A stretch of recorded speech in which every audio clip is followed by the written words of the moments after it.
Baik, selamat pagi rekan-rekan mahasiswa yang mengambil mata kuliah Manajemen Keamanan Sistem Informasi. Selamat bertemu kembali setelah beberapa lama kita libur Hari Raya Idul Fitri. Sebelumnya saya ucapkan selamat Hari Raya Idul Fitri Syawal 1441 Hijriah yang merayakan, dan semuanya mohon maaf lahir dan batin. Baik, kita akan mulai materinya. Sebelum saya ingatkan, biasa Anda untuk menjawab pertanyaan terkait kehadiran Anda untuk mengikuti kuliah ini secara daring ya, dan menjawab pertanyaan yang ada di Classroom maksimal hari ini 2 Juni 2020 jam 11.30. Baik, setelah nanti Anda menyimak materi ini, biasa akan ada quiz 5 buah pertanyaan yang ganda ya, silahkan jawab 1 minggu ke depan maksimal hari Selasa 9 Juni 2020 jam 11.00. Baik, rekan-rekan mahasiswa, kita materinya. Ini adalah tentang analisa risiko keamanan informasi. Ini adalah materi terakhir yang akan kita bahas untuk mata kuliah ini, karena minggu depan kita sudah quiz ya, untuk materi-materi yang sudah saya jelaskan dari setelah ujian semester ya, yang terakhir. Silakan dipelajari semua, menjawab soal sekaligus kita latihan soal risiko dan sistem keamanan. Risiko ini adalah sesuatu yang akan terjadi yang dipengaruhi oleh faktor kemungkinan atau efek berupa ancaman terhadap beberapa kelemahan yang menghasilkan dampak impact yang merugikan perusahaan. Sistem keamanan di sini adalah semua tindakan yang dilakukan maupun aset yang digunakan untuk menjamin keamanan perusahaan. Dan klasifikasi risiko di sini ada yang disebut dengan hazard risk, misalnya kebakaran,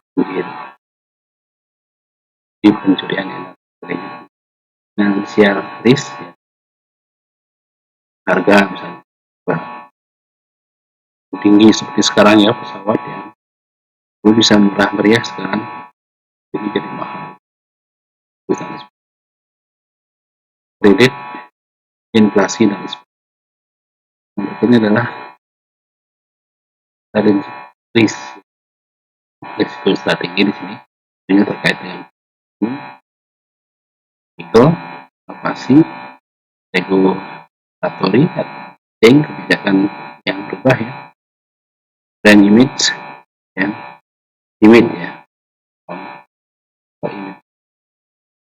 dan berikutnya adalah operational risk, etikability, business utility ya, dan ancaman dan sebagainya, kekuatan kita. Nah, risiko sebagai fungsi di sini ya, probability, kemungkinan ya, frekuensinya berapa sih, impact dan risiko itu tambahan di sini, tambah vulnerability, jadi klasifikasi atau ancaman dikaitkan dengan dan data adalah loss dan informasi tidak berhak untuk, dan loss of integrity of information tidak sesuai dengan aslinya atau telah dimiliki. Berikutnya adalah loss of information. Di sini ada informasi yang dibutuhkan, misalnya transfer mati sebagainya, belum diolah datanya ya. Dan yang berikutnya adalah loss of authentication of information, informasi tidak benar atau tidak sesuai dengan sumbernya. waktu ini ya. Nah, metodologi manajemen risiko di sini adalah yang pertama, tentunya mengidentifikasi aset dulu. Setelah risikonya dianalisa, ya setelah itu, misalnya contoh di sini server ya, kita identifikasi terus asetnya adalah yang memiliki server sudah perlu permajaan. Risikonya apa kalau tidak ya bisa nanti suatu saat mati, padahal sedang dibutuhkan. Dan selanjutnya adalah harus meremajakan server tersebut. Identifikasi aset di sini adalah aset informasi di sini berupa dokumen, data, sistem mental, pengguna materi lain sudah aset perangkat keras komputer ya, server, storage, jaringan, switch, modem ya, perangkat komunikasi, kabel untuk teleponnya, jarang digunakan karena adanya HP ya, telepon fleksibel, termasuk komponen di dalam. Dan identifikasi aset berikutnya adalah aset perangkat lunak, misalnya kasih ya. Aset infrastruktur di sini supply-nya atas jaringan ya, C kemudian aset lainnya, aset layanan ya di sini dan kasih. Di sini pas itu manusia itu tidak dalam aset. Kenapa? Tahu jawabnya ya. Dasar penelitian terhadap aset ini adalah nilai beli, yang awal dan biaya pengembangan aset. Dan nilai pasarnya wajar nggak? Nilai bukunya nilai yang dikurangi utangnya. Setiap barang itu kan harus diusulkan. Yang pentingnya nilai aset ini bisa digunakan untuk menentukan analisis biaya dan keuntungan. Bisa digunakan untuk keperluan asuransi,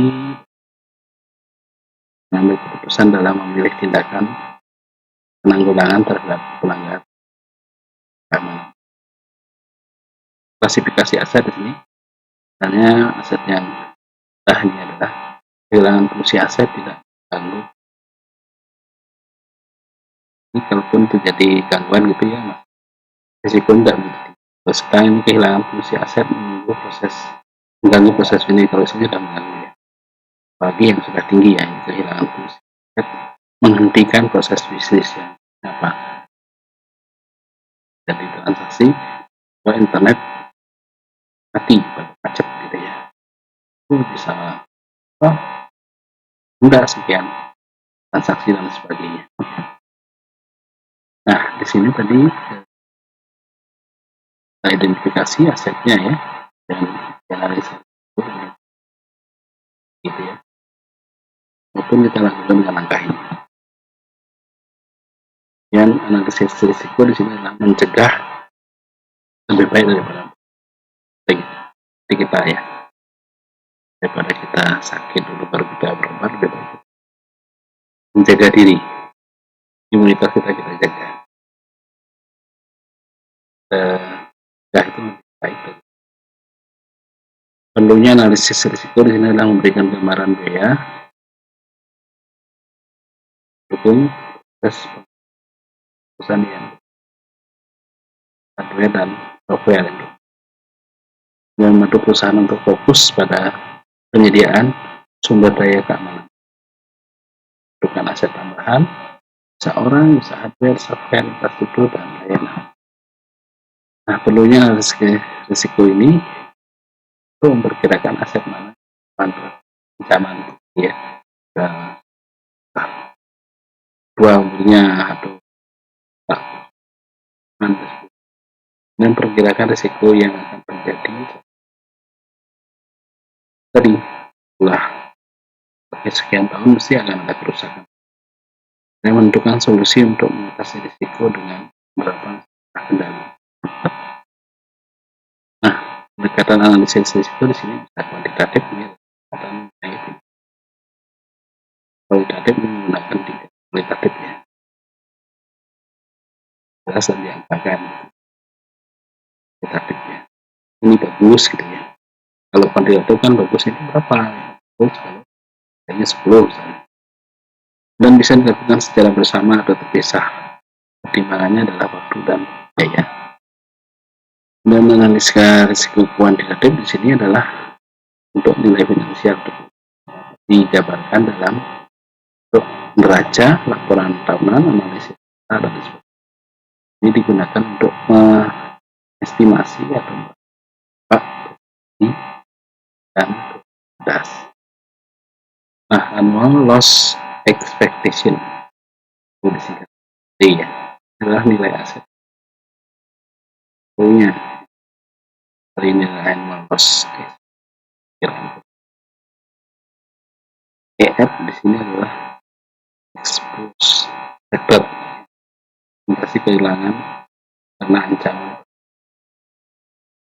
RO di sini adalah annual rate cure yang dapat perkiraan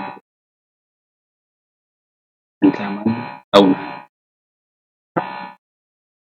Space kualitatif penilaian terhadap aset ancaman kemungkinan dan terjadinya risiko menggunakan ranking atau tingkat kualitatif. Lebih sering digunakan pada metode yang kuantitatif. Dan pendekatan kualitatif yang lebih sering digunakan adalah bukan kuantifikasi terhadap nilai satu aset, contoh misalnya informasi keuangan, mengukur mutahnya ya, dan mendapatkan data statistik yang detail mengenai kecelakaan. Dan yang berikutnya buruknya pencatatan insiden komputer dalam perusahaan. Karena sebenarnya diambil dari sejarah ya, sering ya, orang tidak dilaporkan kalau kerusakan jadi insiden ya. Dan yang terakhir adalah kesulitan dalam dan mahalnya melakukan prediksi depan untuk namanya semacam beramal gitu ya. Ini kuantitatif PS kualitatif apa bedanya apa ya? Kalau kuantitatif di sini adalah bersifat objektif, kalau kualitatif di sini relatif lebih mudah. Berikutnya lebih lengkap untuk dan seterusnya silahkan dibandingkan ya pH-nya. Mari kita tadi masih aset, kemudian analisis risiko, kemudian lakukan tindak lanjut. Respon terhadap risiko di sini dan terhadap terjadinya risiko yang kedua transfer ya, pengalihan risiko dan mitigation, pengurangan probabilitas terjadi dan atau potential di sini adalah risiko akan adalah contingency plan, matrik pengolahan risikonya ya. Kalau yang ada yang bawah dulu dan yang agak ke kiri itu nah yang low di sini ya, dia low dan impactnya tinggi, dan yang tinggi dua-duanya itu adalah tinggi profit, ada cadangan gitu. Nah, mitigasi di sini adalah pendekatan paling umum dilibatkan penyusunan kendali untuk mengurangi dampak risiko untuk menjamin yang benar terhadap risiko. The most important element of any risk management reaching risk to an acceptable level. Security risk mayor area di sini adalah asset protection. Aset itu dari menjamin organisasi tetap aman gitu ya. Dua, survive community ya, bagaimana kita pelayanan plus untuk pegawai partner hal yang bisa komplain. Nah, kita membuktikan bahwa semua requirement dari regulasi telah terpenuhi. Ini contohnya ya, things ya, protectionnya apa, application, web service, dan seterusnya. Service continuity-nya apa, misalnya harus terus ada salah regulasi compliance-nya, kamu harus mengikuti kebijakan pemerintah. Nah, saya kira demikian dari yang ke-12 ini sudah selesai. Ini dijawab listener, cek tingkat pemahaman. Ini adalah materi yang terakhir. Minggu depan kita sudah quiz ya, materi setelah UTS sampai yang ini terakhir. Perlu saya jelaskan,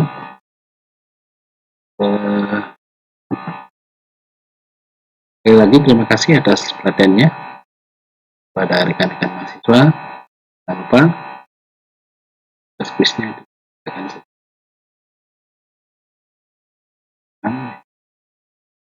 dan 20 jamnya sama.